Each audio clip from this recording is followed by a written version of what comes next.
Buenos días, es un gusto para mí estar el día de hoy con mi querido amigo Guilherme Venanci Almeida, un personaje de Brasil. Ya nos conocemos hace mucho tiempo, tenemos historia común en este andar del mundo de Goldratt y teoría de restricciones. Quedaría para escribir más de un libro, ¿sí? Pero más Sí, que escribir, pensé que nos invitábamos a una conversación amena entre los dos, muy rápido ahora este día de mañana, y conversar acerca de su historia, de cómo fue que se tropezó con teoría de restricciones, porque nos pasa así, ¿no? Nos caemos de boca. sí, eh, sí, tropezó. Este es bueno, una eh, buena definición. Exacto. ¿Y qué pasó a partir de ahí? E ir comentando cosas, aprendizaje, por qué consideramos Sí, ya después de tantos años que esto sigue siendo valioso, relevante, y anécdotas que tengamos que compartir que sean entretenidas. Entonces, Gui, sí. muchas gracias por aceptar esta invitación y por favor cuéntanos, preséntate un poco, coméntanos quién eres, de dónde vienes, qué haces, ¿sí? Por Ok. favor. Muchas gracias, Javi. Muchas gracias por la invitación. Eh, mi formación es de ingeniería mecánica. Eh, Desde fin de los años 80, empecé mi carrera en la parte principalmente de industria automovilística, que es una de mis pasiones. Lo sabes, soy muy apasionado de coches, de automovilismo. Entonces empecé en la carrera en una empresa que fabricaba componentes para la industria automovilística. En 1994, más o menos, tuve mi primera promoción Ujú. como plant manager. Pero antes, yo trabajaba como ingeniero de desarrollo de productos. Entonces, no tenía experiencia en la gestión industrial. Estaba un poco preocupado. Entonces, El reto, ¿no? El challenge sí, de sí, sí, un tener challenge, un gran responsabilidades challenge. nuevas. Sí, Sí, recuerdo ese como frío en el estómago, ¿no? sí. Ajá. Y era una operación de just in time para entregar sistemas de resfriamiento para Fiat. Entonces, un día estaba hablando con un amigo que me dice, tú debes leer un libro que se llama La Meta. Empecé a leer ese libro. Me impresionó mucho el enfoque simple de ese libro y el sentido común. Todos los conceptos de bottleneck, eh, las cuestiones de reducir los tamaños de los De lotes. los lotes, Entonces, ajá. sí. Entonces, me acuerdo de estar mucho fuerte en mi cabeza. Entonces, empecé a trabalhar com estes conceptos, tentando aplicar estes conceptos en la producción. Y después vi que teníamos otros libros de Goldratt. Sí, Y a partir de ahí comencé a leer todo lo que existía en el dominio público. En la época tenía solamente los libros. Entonces tenía No es suerte, sí, No es suerte, después Cadena Crítica, sí. el libro de Thomas Corbett también, Sí, de eh, contabilidad de throughput. Contabilidad de Throughput, Ajá. sí. Todo que leía me encantaba porque era mucho más simple y mucho más efectivo en términos de decisión. Eh, entonces, tentaba aplicar lo que aprendía en mi vida en trabajo y los resultados eran muy buenos de estos conceptos. Pero también diré que tenía algunos dolores de cabeza porque me confrontaba con algunos paradigmas de la compañía. como por ejemplo la cuestión del tema del costo de producto. Ajá, Entonces tenía muchos conflictos con la gente de finanzas para explicar que no tenía sentido de recalcular todos los meses los costos de producto. Entonces el costo variaba conforme la demanda, no tenía ningún sentido.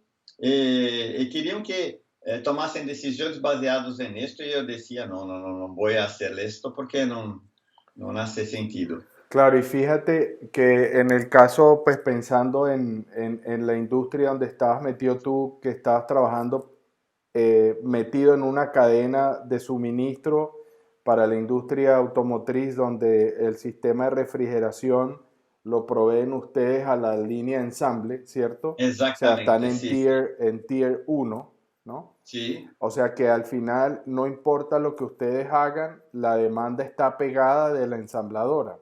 Y si ellos están exactamente. trabajando por pronóstico, pues se tienen que alinear sí o sí. O sea que el volumen que ustedes venden depende exclusivamente de lo que haga la ensambladora. Por lo Sí, tanto, no hay manipulación posible de hacer más o menos. O sea que el costo es el que es. Y el costo sí, unitario, a veces si nos piden más, pues va a ser este. Y si nos piden menos, va a ser este. Y si cambia la mezcla del SKU, ¿sí? Y el SKU es lo uno que, más complicado, más lento y se produce en menos volumen, entonces el costo sube. Entonces la gente dice, ah, no, este es muy poco rentable, lo quiero sacar. No, no sea no idiota. no se puede, No porque se puede, ese tengo que entregarlo, ¿no? se tengo que entregarlo, sí. Entonces, en la época sabía estos conceptos, producía solamente lo que el cliente quería, siempre con buena calidad, siempre en el momento justo. Entonces hacía el mejor trabajo que podía. Claro. Y querían que ajustase la de obra, Sí, mano de mano de obra, obra, ajá. mano de obra, de acuerdo con el cambiamiento de mix. Decía, no es posible porque la gente trabaja en todos los productos, entonces no. Claro. Era un gran reto que tenía porque muchos de los conceptos de TOCs van contra la,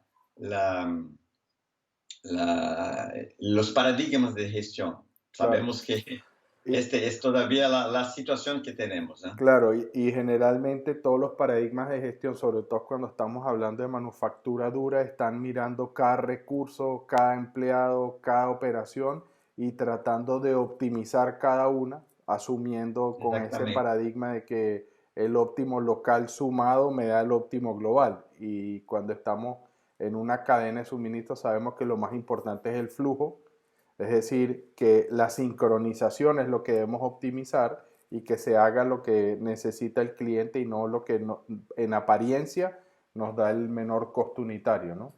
exactamente, sí. Ya, Entonces empecé a introducir estos conceptos como podía claro. en las implementaciones. Después fui a trabajar en la gestión de proyectos en Europa. Ujú. Una cosa que he hecho en Europa que para mí es muy importante es que hemos cambiado completamente la forma de análisis económica de los proyectos en Ajá, Europa, no más con el costo de producto, pero una visión mucho más holística. Eh, entonces, básicamente, hacemos el concepto de contabilidad de throughput, ajá. ¿ya? Este es muy interesante, hasta el momento que me han invitado a volver en Brasil para asumir una operación acá en Brasil de producción, unidad de producción de switches. Ajá. Switches es conmutadores, Sí. conmutadores automotivos. Acá era el responsable, el director general. Fui cuando un día invité a Thomas Corbett para venir a conocer La planta. la planta. estaba muy impresionado con la planta y empezamos a hablar y tener un contacto. Teníamos un encuentro una vez por mes para discutir sobre negocios. Entonces, en 2005, Thomas me invitó a participar de un programa de capacitación avanzada en TOC. En la época, ¿te acuerdas que Thomas era el responsable de Goldred Schools en Brasil? En Brasil, correcto, así es. Y en esta época ¿te acuerdas que en Goldred el objetivo principal eran los proyectos Visión Viable? Viable, ajá, Sí. exacto. Entonces, lo objetivo de la capacitación era capacitar consultores para la implementación de proyectos de visión viable. Thomas me invitó a participar y ayudar también con los materiales, las traducciones. Y yo vi esto como una oportunidad de profundizar el conocimiento de TOC. Claro. Entonces empecé a participar y luego me di cuenta que el cuerpo de conocimiento de TOC era mucho más grande de que lo que existía en el dominio público. Correcto. Hasta allí yo estaba leyendo todos los libros, todos los vídeos de self-learning programs de Goldred. Había leído todo, pero cuando vi el programa avanzado me encanté porque era mucho más extenso el programa y el potencial de mejora también que mostraba. Fue entonces que decidí que, bueno, voy a trabajar con TOC. ¿Otro loco más? Sí, otro loco, sí. Al finalizar la capacitación me invitaron a participar de algún proceso de visión viable. Fue cuando te conocí, Correcto. 2005, 2006, más o menos 15 años ya. Ya 15 años, imagínate. Sí. Hasta el momento que en 2007 renuncié mi trabajo. Empecé a trabajar con TOC. Y me acuerdo bien que he hablado con dos amigos que me dijeron dos frases muy alentadoras. Ajá. El primero me dice que es muy valiente por renunciar a una exitosa carrera ejecutiva. Sí. Es el primero. Valiente igual a crazy. Crazy, sí, sí. Loco, loco. El segundo me dice, bienvenido al mundo de las grandes incertidumbres. Que hacía también un trabajo de consulting en otra área. Sí. Me dice esto. Entonces, me acuerdo bien de esas dos frases de los amigos. Así es. Entonces, empecé a trabajar. El inicio solo, después algunos trabajos con algunos consultores de TOC.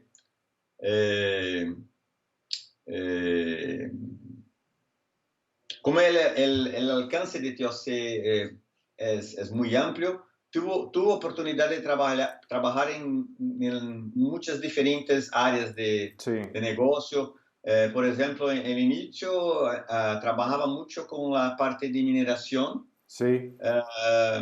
En el proceso productivo de la minería. Uh-huh. De la minería. Sí. Es interesante porque no tenía experiencia en esto. Solamente colocando los amortiguadores y controlando los amortiguadores en estos sistemas, sí.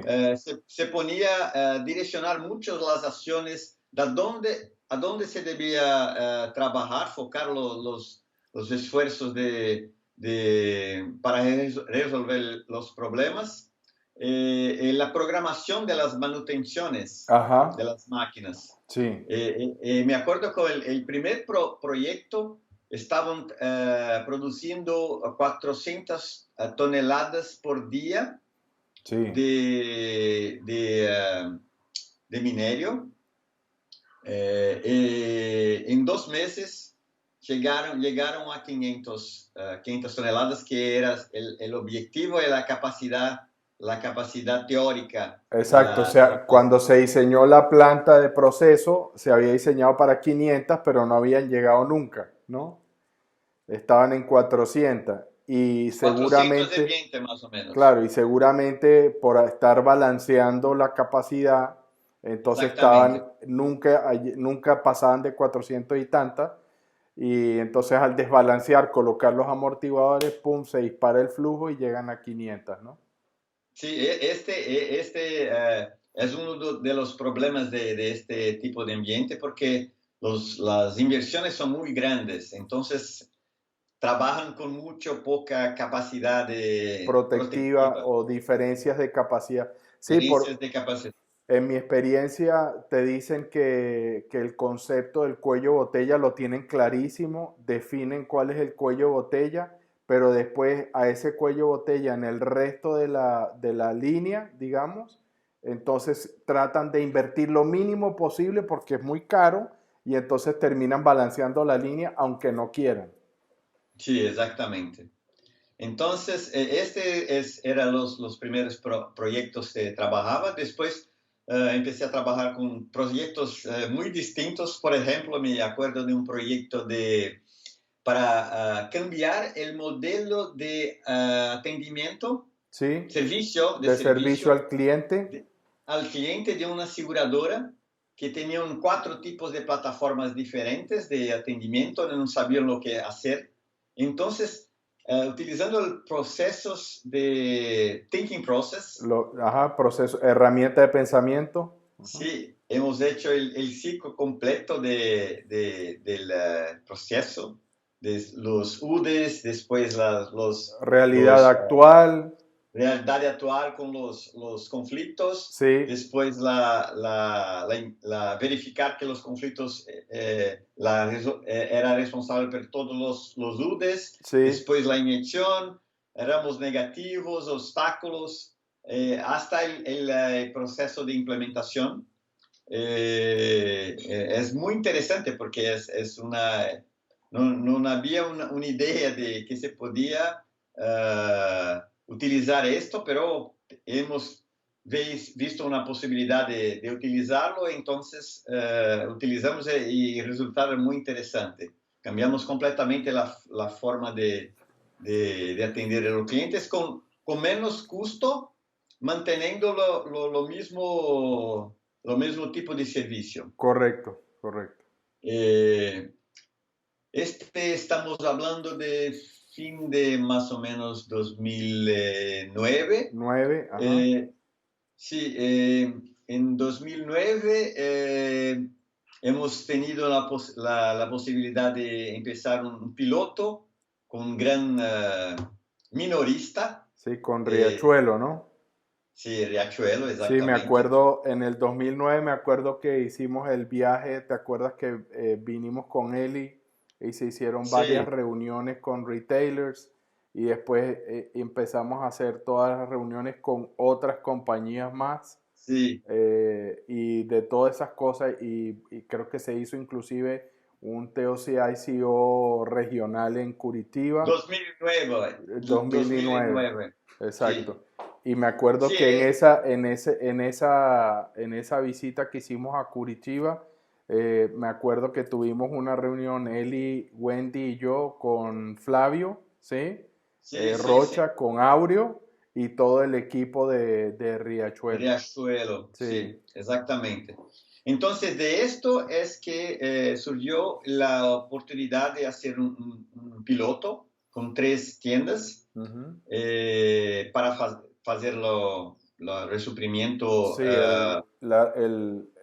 digamos que la reposición por la consumo, producción, por sí, la venta, sí. reposición por consumo. Entonces, me acuerdo que en 3 meses hemos prácticamente cambiado totalmente un pedazo del CD para promover Sí, la para poder posibilidad de asegurar la disponibilidad de asegurar la los productos disponibilidad para de, esas tiendas, me exactamente. acuerdo. Ajá. Era un reto muy, muy importante. Después de esto, ellos decidieron a continuar y hacer un proyecto de división viable. Fue cuando efectivamente entramos en Goddard Consulting en Correcto, este momento. correcto. Estamos hablando de 2009. 2009, 2010, me acuerdo que en el Yes, 2010 ya teníamos contrato firmado y ya empezamos la sí. implementación Entonces, a aprender lo que era una implementación de retail en un gigante, ¿no? sí, exactamente. Que no es lo Muy mismo que grande. en uno más pequeño. Hoy en día, No.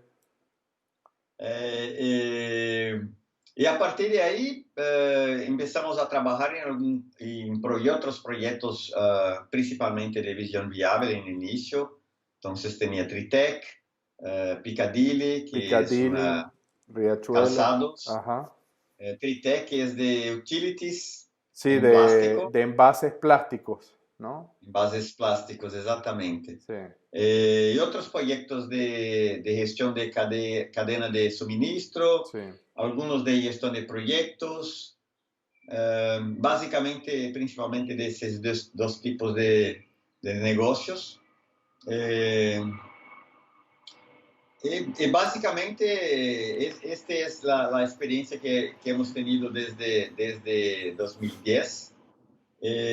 Un punto común en todos los proyectos es que siempre entregamos un valor significativo para el cliente. Siempre el Sí, cliente estaba más bien preparado para confrontar los retos de los negocios que tienen.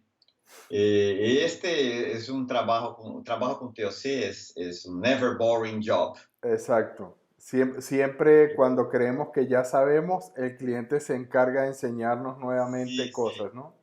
sí, sí, es un never boring. Sí, Guy, Eh, una pregunta que te iba a hacer. Desde que estabas en la industria automotriz, en estas empresas, hasta la fecha, ¿te ha tocado encontrar con empresas que cuando uno llega están preocupadas o han estado haciendo implementaciones de Lean o Six Sigma? ¿Y qué ha pasado cuando metemos TOC? sí, cuando se coloca, se pone TOC en Lean, lo que podemos ver es que depende de la implementación, pero en implementación de Lean que son muy, muy desarrolladas, normalmente tienen el problema del balanceamiento de la línea. Ajá, Entonces tiene problemas de paradas, sí, micro paradas, y es muy difícil de hacer una definición de a dónde está el bottleneck. ajá, Lo que hemos visto es que se puede mejorar mucho las implementaciones si se pone un buffer en algunas operaciones que son las más complexas, los que tienen más variabilidad, sí, eh, que permite que estas microparadas no aconteçam. Se sí. puede mejorar, direi, hasta 15 a 20% De incremento en flujo, de ¿no? incremento en flujo Sí, muy rápidamente. Este es un caso de implementación que hemos visto. Una otra cosa que se hace mucho en la industria automovilística es la dificultad de enfocar las iniciativas. Me acuerdo bien que cuando empecé en Brasil, la operación acá, tenemos muchos problemas de calidad. Tenía un flujo muy grande de problemas que llegaban todos los días en los clientes. La gente tentaba tocar o trabajar en todos los problemas al mismo tiempo. claro. Entonces definí que debemos elegir 4 problemas máximo la equipe para tratar. Y cuando un problema estaba solucionado, colocaban otro problema. Entonces teníamos un ranking de problemas y hacíamos la misma cosa que el concepto de proyecto. Correcto. Sí, controlar un Eh, whip, enfoque y... Exactamente. Sí, Y me acuerdo que en un año pasamos de más de 100 problemas de calidad abiertos. A la fin de un año teníamos 4 problemas abiertos solamente. Y la fenómeno. calidad de la operación mejoró de una forma muy impresionante. La gestión de flujo, no solamente en la fábrica, pero la gestión de flujo de todas las informaciones problemáticas que tenemos. Claro. Entonces, es muy significativo. Y la gente me preguntaba cuál era el milagre que hacía, porque no, ¿cómo hace de hacer todas estas cosas? Entonces, eras básicamente implementación de conceptos de TOC. Claro. Guy, y Eh, otra pregunta que te tenía es si viendo toda esta historia, digamos, de ir aprendiendo e implementando teoría de restricciones, primero en carne propia, ¿sí? Y después haciéndoselo a sí, otros. ¿Hay alguna anécdota o alguna cosa que te haga recordar que te impactó muchísimo cuando uno decía, o sea, a mí una de las cosas que más me impacta es cuando me acuerdo la primera vez que lo usé o la segunda o tercera, pero que el resultado fue muy, muy grande, superior, y después la gente que donde habíamos implementado era mucho más fanática que yo de lo que habíamos hecho. O sea, a mí me impresionó mucho eso, me dejó un buen sabor, ¿no?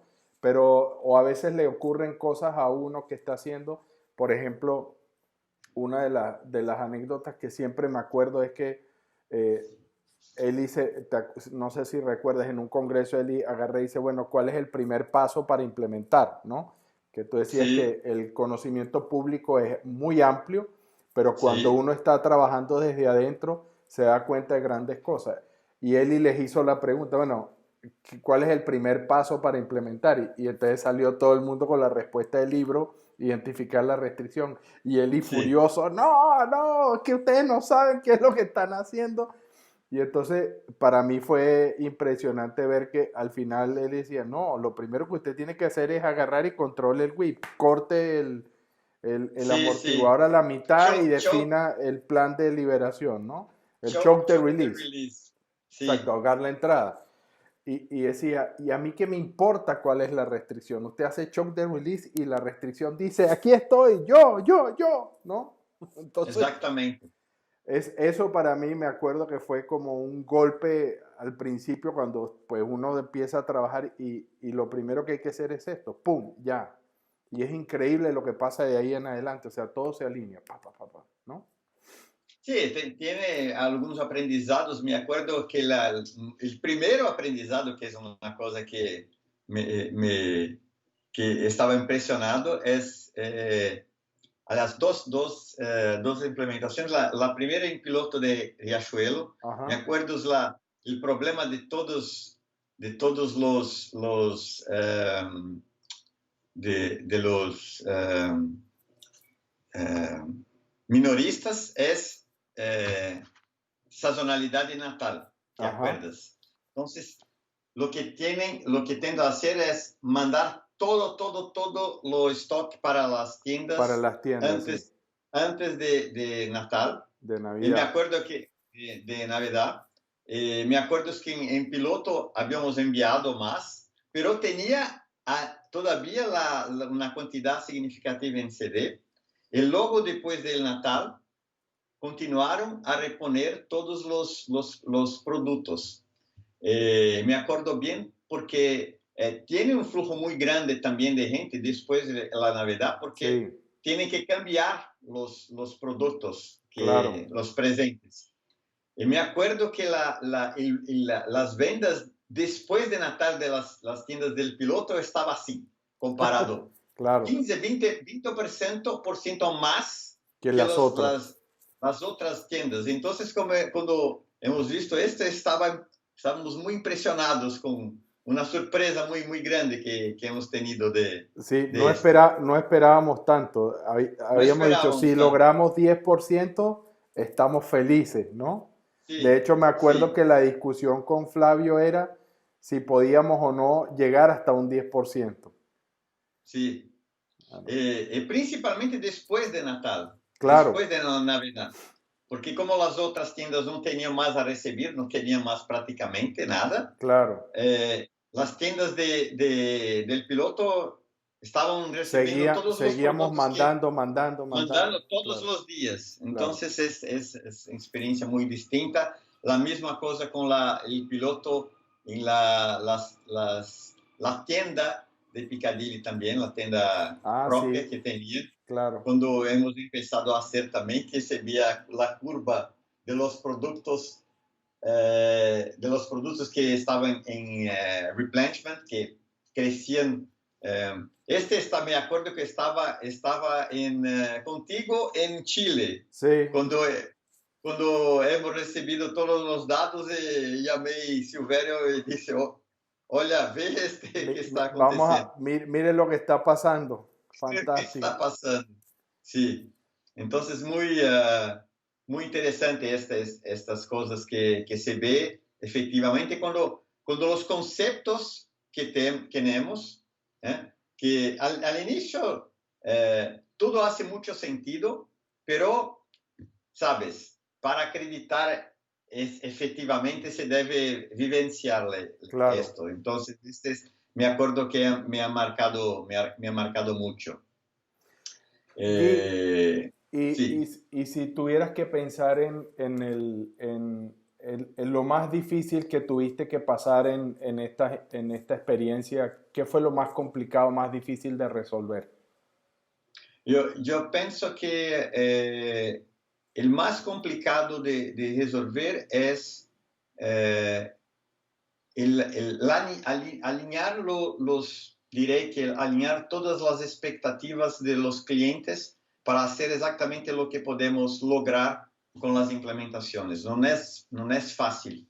Ujú. No es fácil establecer claramente esta diferencia. En muchas implementaciones hemos hecho resultados muy interesantes, pero cuando no se hace el alineamiento con el cliente, las expectativas no se hace,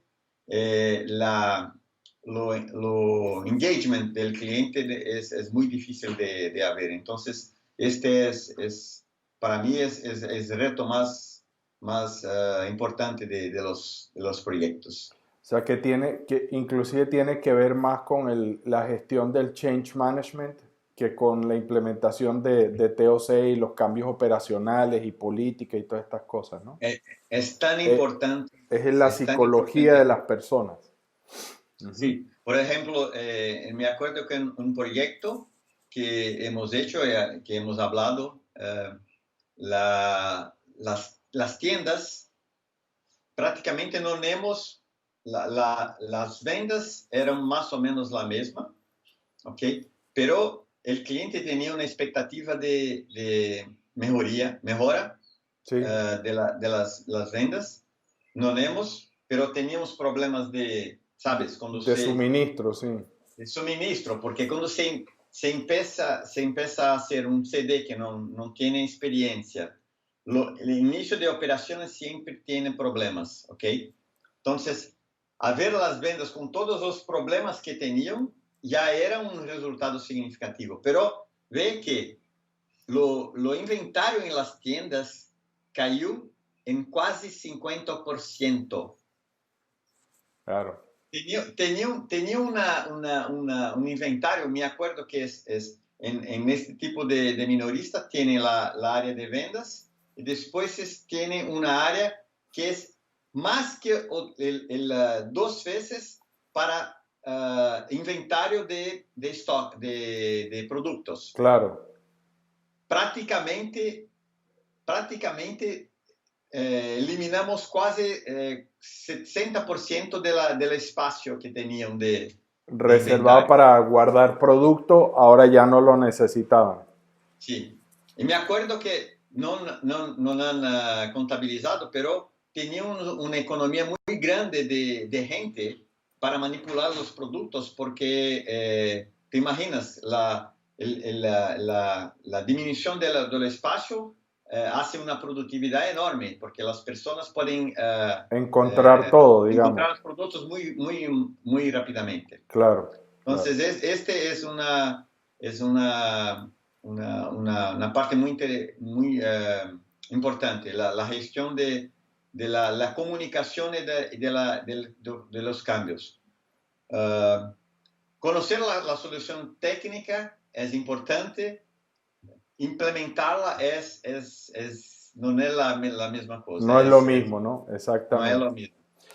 Y tenía un par de preguntas ya para ir cerrando nuestra conversación. La primera es, si alguien está interesado o quiere saber más, ¿qué recomendarías tú? ¿Qué debería hacer una persona que quiera conocer más de teoría de restricciones?